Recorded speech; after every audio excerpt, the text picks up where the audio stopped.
قناة بنما تاني أكبر قناة بحرية بعد قناة السويس، بتربط بين المحيط الأطلنطي والمحيط الهادي والبحر الكاريبي، وبيعدي منها 14,000 سفينة كل سنة.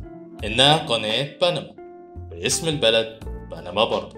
الفكرة بدأت في 1881 لما فرديناند دي ليسيبس، نفس الراجل اللي عمل قناة السويس، بدأ في حفر قناة بنما. ولكن نظرا للأمراض والطبيعة الاستوائية لبنما المشروع اتوقف.